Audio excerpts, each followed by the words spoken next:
హల్లెలూయా. Good morning. మరొక ప్రశస్తమైన సమయంలో మన దేవుని మాటలు ధ్యానించడానికి ప్రతిరోజు అనుదిన ధ్యానం 7 గంటలకి యూట్యూబ్లో మీకు అందిస్తున్నాను. మరి ఎంతమంది మీరు వీక్షిస్తున్నారు? మీరు చాలామంది తెలియజేస్తున్నారు, లైవ్ చాట్లో మీరు టైప్ చేస్తున్నారు, దాన్ని బట్టి ప్రభువుని స్తుతిస్తున్నారు. మీరు కొందరైతే మేలు పొందుచున్నామని, అనేక రోజుల నుంచి వింటున్నామని ఎప్పుడైనా కలిసినప్పుడు చెప్తున్నారే కానీ మరి మీరు ఇంతవరకు ఒక్కసారి కూడా మీరు పొందుతున్న మేళ్ళ గురించి తెలియక చేయకపోతే దయచేసి ఈరోజు 95400417 నెంబర్కి మీ యోగక్షేమాల గురించి, మీ ప్రేయర్ బర్డన్స్, అలాగే మీ ప్రైజ్ రిపోర్ట్స్ తెలియజేయండి. ఒక వాట్సాప్ పెట్టండి. దయచేసి ఫోన్ చేస్తే ఎత్తలేము. ఒక టెక్స్ట్ కానీ వాయిస్ మెసేజ్ కానీ వాట్సాప్ పెడితే మేము పరిశీలించి మీ కొరకు ప్రార్థిస్తున్నాం. అలాగే మీరు ఇతర దేశాల్లో ఉంటే ఈ దేశంలో ఉన్న 9100100888 నెంబర్ని మీకు ప్రత్యేకంగా ఇస్తున్నాం. ఎందుకంటే చాలా వేల వాట్సాప్ మెసేజ్లు వస్తున్నాయి కాబట్టి మిమ్మల్ని వేరు చేయటానికి, మీ బర్డన్స్ కోసం మీ సమయాలు వేరే ఉంటాయి కనుక మీ కొరకు ప్రత్యేకంగా ప్రార్థించడానికి ప్రభు చిత్తమైతే ఆయా దేశాల్లో ఉన్న మీ కొరకు మీకు అనుకూలమైన సమయంలో నెలకొకసారైనా ఒక జూమ్ మీటింగ్ లాగా పెట్టాలని, మిమ్మల్ని ముఖాముఖిగా చూసి ప్రార్థించాలని ఆశపడుతున్నాం. కాబట్టి మీ ఫోన్ నెంబర్తో పాటు మీ యొక్క పిక్చర్ కూడా యాడ్ చేయండి. మీకోసం ప్రార్థిస్తున్నాం. తప్పక మనం ప్రభునందు బలపడినట్లుగా అనేక సార్లు అనేక విధాలుగా ఆయన వాక్యాన్ని ధ్యానిద్దాం. చిన్న ప్రార్థనతో ఈరోజు వాక్యం కొరకు మన హృదయాలను చేతిపరుచుకుందాం. పరిశుద్ధుడా, నీకు వందనములయ్యా. మరొకసారి నాయన నీ మాట కొరకు కనిపెట్టుకుని ఉండగా మాతో మాటలాడుమని క్రీస్తు నామములో అడుగుచున్నాము తండ్రి. ఆమేన్. దేవుని స్తోత్రం. ఎలా ఉన్నారండి? ప్రార్థనా భారాలు తెలియజేయండి అని అడుగుతున్నప్పుడు భారాలు తెలియజేస్తున్నాం, ప్రభువుకు మొరపెడుతున్నాం. ప్రభువు మన భారాల నుంచి విడిపిస్తున్నాడు. అయిపోయిందా? నిన్న మన భారం తీరింది, తెల్లవారితే మరో భారం. ప్రతిరోజు కొత్త సమస్యలు, కొత్త పోరాటాలు, కొత్త బాధలు మనకు కలుగుతూనే ఉన్నాయి. మన ప్రభు ఒకసారి, 2 సార్లు, 3 సార్లు మాత్రమే మనల్ని క్షమిస్తాడా, భరిస్తాడా? లేక ఆయన కృప నిరంతరం ఉంటుంది అన్నట్టు అనుదినము ఆయన మన భారాలు భరిస్తున్నాడు. చూడండి, కీర్తన 68:19 ప్రభువు స్తుతి నొందునుగాక, అనుదినము ఆయన మా భారము భరించుచున్నాడు. అనుదినము ఆయన మా భారమును భరించుచున్నాడు. యేసు ప్రభువును నమ్మిన వారి యొక్క భక్తి కూడా అనుదినము విశ్వాసములో, ప్రార్థనతో దేవుని మీద ఆనుకునటం నేర్చుకోవాలండి. దినాలు గడిచే కొలది ఎవరు భారాలు తీరిపోయాయి అని చెప్పటం లేదండి. హాస్పిటళ్ళు పెరిగిపోతున్నాయి, మందులు ఎన్నో కొత్త మందులు వచ్చాయి, మెడికల్ ఫీల్డ్లో ఎంతో మార్పు కలుగుతుంది. కానీ జబ్బులు మాత్రం తగ్గలేదుగా, కొత్త రోగాలు వస్తున్నాయి. ఎన్నెన్నో ఫ్యాక్టరీస్ వచ్చాయి, ఎన్నెన్నో కృత్రిమమైనటువంటి ఆహారాన్ని సిద్ధపరచినట్లుగా టిన్డ్ ఫుడ్స్ వచ్చాయి. ఆర్టిఫిషియల్గా వాళ్ళు పెంచేటువంటి ఫ్రూట్స్ ఎక్స్పోర్ట్స్, ఇంపోర్ట్స్ జరుగుతున్నాయి. అయినా కూడా మనుషుడు ఆకలితోనే ఉన్నాడు. మనుషుడికి ఆకలి తీరటం లేదు, మనుషుడికి తృప్తి దొరకటం లేదు. ఎంత టెక్నాలజీ పెరిగినా, ఎన్ని నవీనమైనటువంటి సులభ శైలిలో ఉన్న పరికరాలను కనుగొంటున్నప్పటికీ మనుషుల బాధ తీరడం లేదే. అవును కదా? పల్లెటూరులో ఉన్నవాళ్ళకి పల్లెటూరు బాధలు, సిటీస్లో ఉన్నవాళ్ళకి సిటీ బాధలు, ఉద్యోగం ఉన్నోడికి ఉద్యోగ బాధ, ఉద్యోగం లేనివాడికి ఉద్యోగం లేదే అనే బాధ కదండి. మనకి పొద్దున్న లేస్తే పొయ్యి మీదకుంటే పొయ్యి కింద లేదు, పొయ్యి కిందకుంటే పొయ్యి మీద లేదనేవారు పూర్వకాలం. ఈ రోజున చాలామంది జీవితంలో ఏదో ఒకటి కొరత కలిగే ఉంటున్నాం. అందుకనే ప్రతిరోజు మనకు దేవుని సహాయం కావాలి.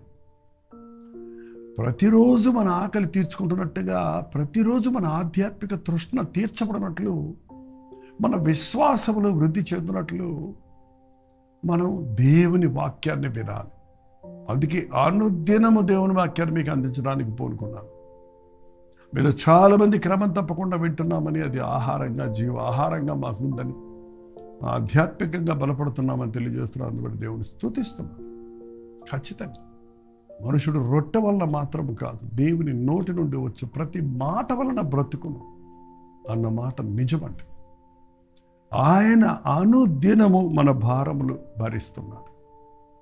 మనం 10 సార్లు ఒక వ్యక్తి దగ్గరికి వెళ్ళి నాకు సహాయం చేయమని అడిగితే వాళ్ళు విసుక్కుంటారు, కుదరదు అంటారు.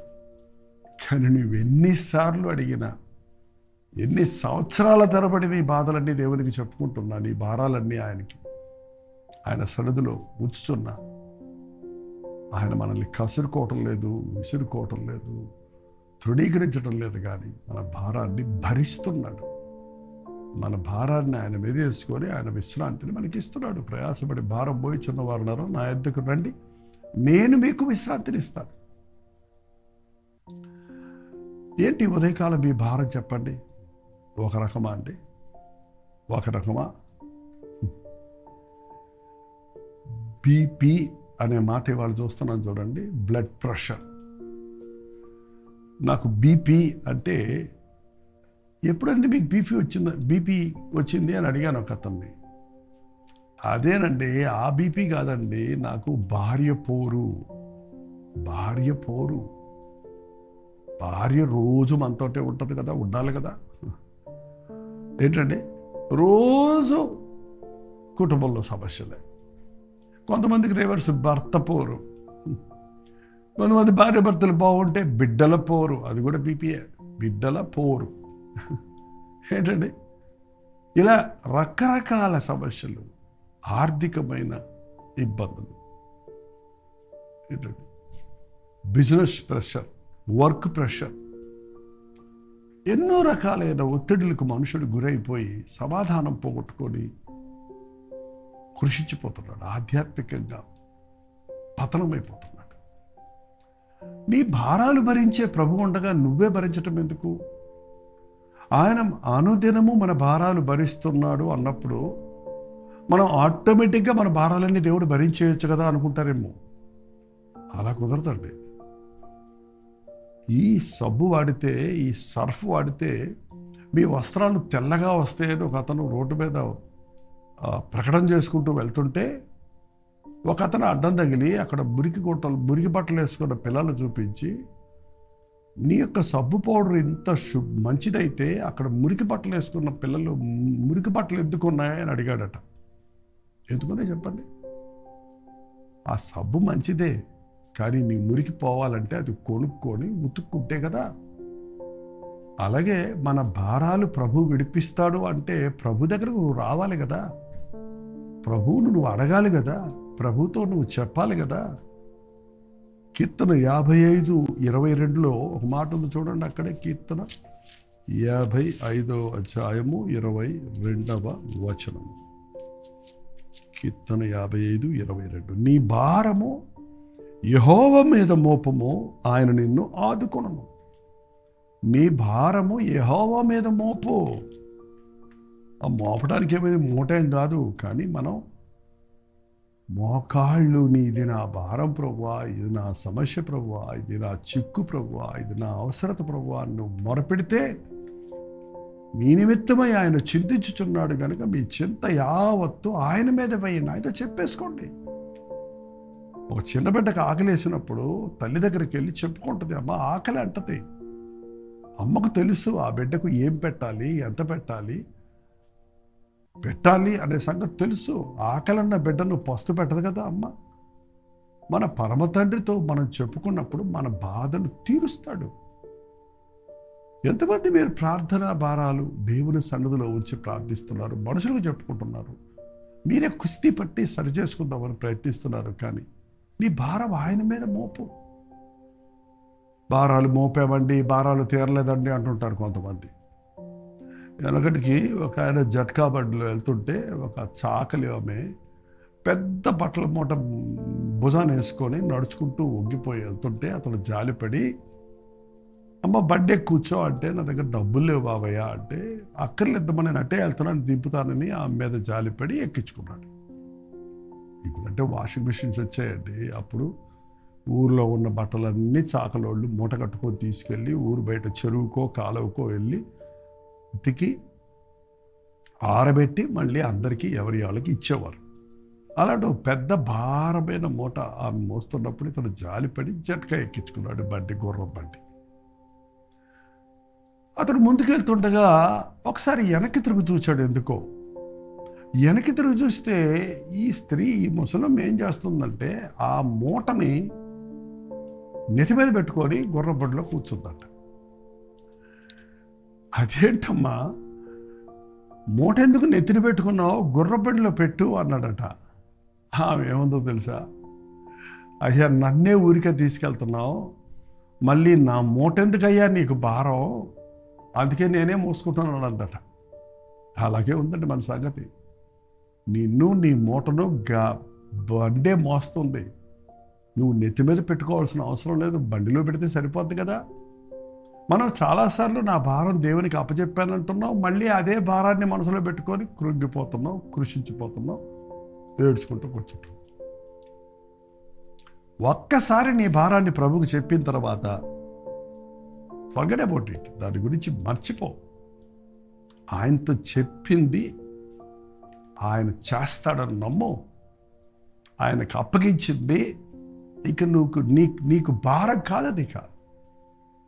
ఈరోజున ఎంతమంది ప్రార్థిస్తున్నప్పుడు, మన ప్రార్థనలో దేవునికి విన్నవించుకున్నప్పుడు మీరు ఏమేమి అడిగారో అవి మీకు దొరికినవని నమ్మిన ఎడల మీకు దొరుకునని ప్రభు చెప్పాడు కదండి. కాబట్టి నమ్మండి. దేవుని సన్నిధిలో మీ భారాలు ప్రతిరోజు అనుదినము ప్రార్థించాలి. అందుకని అనుదినము దేవుని పాద సన్నిధిలో మనం కనిపెట్టాలి, మనం మొరపెట్టాలి, మన సమస్యలను ఆయన పాదముల దగ్గర విడిచిపెట్టాలి. దోషారోపణ చేసే హృదయం ఉంటే మీ పాపాలు భారం, అన్నిటికంటే భారం పాప భారం అండి, గిల్టీ.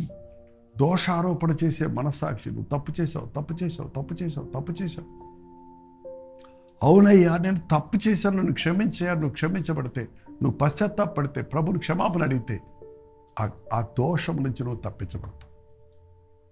నీ కుటుంబ వారంగా, ఆర్థిక ఇబ్బందులు కానీ, నీ ఆధ్యాత్మిక జీవితంలో ఉన్న పోరాటాలు కానీ, పాపంతో పోరాడే విషయాల్లో కానీ, నువ్వు చేసిన తప్పుల భారం కానీ, పాప భారం కానీ, ఏదైనా సరే ప్రతి భారాన్ని ఆయన మన కొరకు మోసాడు.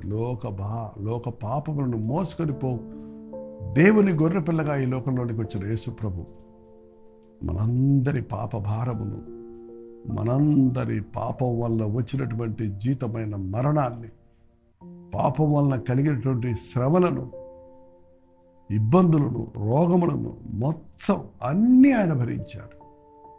ఆయన పొందిన దెబ్బల ద్వారా మనకు స్వస్థత పొందుతున్నాం. మన అతిక్రమం నిమిత్తమే ఆయన గాయపరచబడను, మన దోషముల నిమిత్తమే ఆయన నలుగొట్టబడను. నమ్మండి. యేసుక్రీస్తు నీ కొరకు ఇంత యాగం చేసిన తర్వాత నీవే బాధను నీ మీద వేసుకొని కూర్చోవలసిన అవసరం లేదు. నీ తప్పులు నీవే భరించుకుంటూ దాని శిక్షను అనుభవిస్తూ కుమిలిపోవలసిన అవసరం లేదు. మన పాపములను మనం ఒప్పుకొనిన ఎడల ఆయన నమ్మదగిన వాడు, నీతిమంతుడు కనుక మన సకల దుర్నీతి నుండి మనల్ని ఆయన పవిత్రంగా చేస్తాడు అని నమ్మండి. ప్రతిరోజు మోకరించి మీ భారాలను దేవుని సన్నిధిలో కుమ్మరించండి. సాధారణంగా ఒంటె తెలుసండి, కానీ దాని మీద భారాలు మోస్తానికి వాడేవారు ఆ కాలంలో. ఈ లారీలు అవి లేనప్పుడు మూటలు వేసేవాళ్ళు. ఎత్తుగా ఉంటుంది కదా, ఈ ముఖ్యంగా ఎడారి ప్రాంతాల్లో వాటి మీద భారాలు మోపేవారు. అది చాలాసార్లు మొయ్యలేనంత భారం మోస్తూ అది గమ్యం చేరిన తర్వాత ఆ భారం నుంచి విడిపించబడాలంటే అది ఏం చేయాలో తెలుసా అండి? మోకరించాలంట. అది ముందు మోకాళ్ళు రెండు కిందకి వంచి మోకరిస్తే ఆ మనుషులు దాని మీద ఉన్న మూటలన్నీ కిందకు దింపుతారు. ఎందుకంటే చాలా ఎత్తుకుంటుంది కదా. అది మోకరించి తన భారాలు దింపుకుంటుందంట. అర్థమైందా? మన భారాలు తొలగాలంటే మన మోకాళ్ళ ప్రార్థన నేర్చుకోవాలి. మోకాళ్ళ మీద నువ్వు ప్రార్థించి నీ భారాలన్నీ ప్రభు సన్నిధిలో వదిలిపెడితే ఆయన నీ తేవత్తానికి చెప్పుకుంటే ఏ రోజుకు ఆ రోజు అనుదినము మన భారాలు భరించే ప్రభు ప్రతి పాపము నుండి మనల్ని విడిపించటానికి నా కాడి సులువైనది, నా భారము లఘువైనది అన్నట్టు క్రీస్తు ఇచ్చే విశ్రాంతిని, ఆదరణను, సమాధానమును మనం పొందగలుగుతాం. ఈరోజు ఏంటి మీ భారాలు? అప్పుల భారమా, జబ్బుల భారమా, కుటుంబ భారమా? ఏదైనా సరే నాకు ఇది చేత కాదు అనేవాడు కాదు ప్రభు. సమస్తము నుండి మనకి విడిపించగలిగిన గొప్ప దేవుడు, రక్షణకర్త. ఆయన సన్నిధిలో మోకరించి ప్రార్థించుకుందాం. ప్రార్థన. పరిశుద్ధుడ, ప్రేమగల తండ్రి,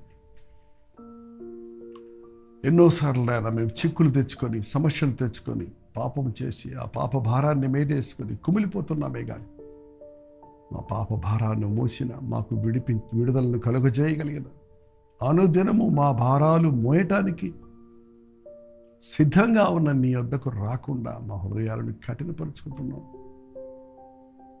అనుదినము మా భారము నీ మీద మోపుటకు, నీ సన్నిధిలో చెప్పుకొనుటకు, ఒప్పుకొనుటకు, నీవిచ్చే విశ్రాంతిని, విడుదలను పొందుటకు సహాయం ఇచ్చే. అత్యంత యావత్తు నీ మీద వేయటానికి, మా భారమంతా, మా బాధలను నీతో చెప్పుకోవడానికి, నీవిచ్చే స్వేచ్ఛను, నీవిచ్చే ఆశీర్వాదమును పొందుటకు మా ఒక్కొక్కరికి నీ సహాయం చేయమని క్రీస్తు నామములో అడుగుతున్నాను తండ్రి. ఆమేన్. తండ్రి అయిన దేవుని యొక్క ప్రేమయు, కుమారుడైన క్రీస్తు యొక్క కృపయు, ఆదరణకర్త అయిన పరిశుద్ధాత్మ యొక్క సహవాసము కూడి వచ్చిన మనందరికీ ఇప్పుడున్న సదాకాలము తోడైనను గాక. ఆమేన్. మీ ప్రార్థన వసతుల భారాలు 9540 నెంబర్కి, ఇతర దేశాల్లో ఉంటే 9100 నెంబర్కి టెక్స్ట్ లేక వాయిస్ మెసేజ్ ద్వారా వాట్సాప్ పెట్టండి. మీ నిమిత్తమై మేము ప్రార్థిస్తున్నాం. మీకు తెలుసు కదా, ఈరోజు ఢిల్లీలో 1 డే గెట్ టుగెదర్ జరుగుతుంది. మధ్యాహ్నం 2 గంటల నుంచి 5 గంటల వరకు, అలాగే మళ్ళీ 6 గంటల నుంచి 10 గంటల వరకు 2 సెషన్స్గా హిందీ వారికి, తమిళ వారికి కూడా, తెలుగు వారికి కూడా. తమిళ వారు కూడా వస్తారు కొంతమంది, మేము వారితో కూడా మాట్లాడుతున్నాం. రండి.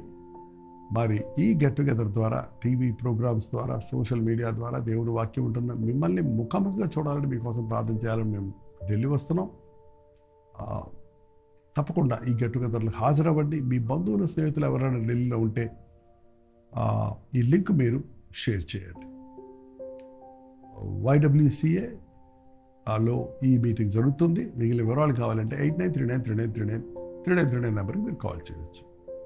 ఉచితమైతే మధ్యాహ్నం 3 గంటలకు హెచ్చరిక, అలాగే రాత్రి 9 గంటలకి కల్వరి ప్రతిధ్వనిలో మళ్ళీ కలుసుకుందాం. అంతవరకు దేవుడు మహాకృప మీకు తోడైనది గాక.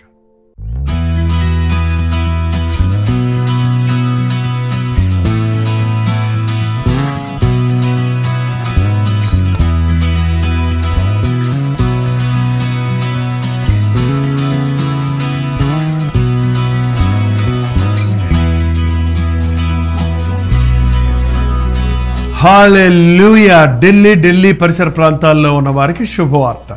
మరొకసారి మీ కొరకు ప్రత్యేకంగా 1 డే గెట్ టుగెదర్ను ఢిల్లీలో మార్చి 20వ తారీఖున ఏర్పాటు చేస్తున్నాం.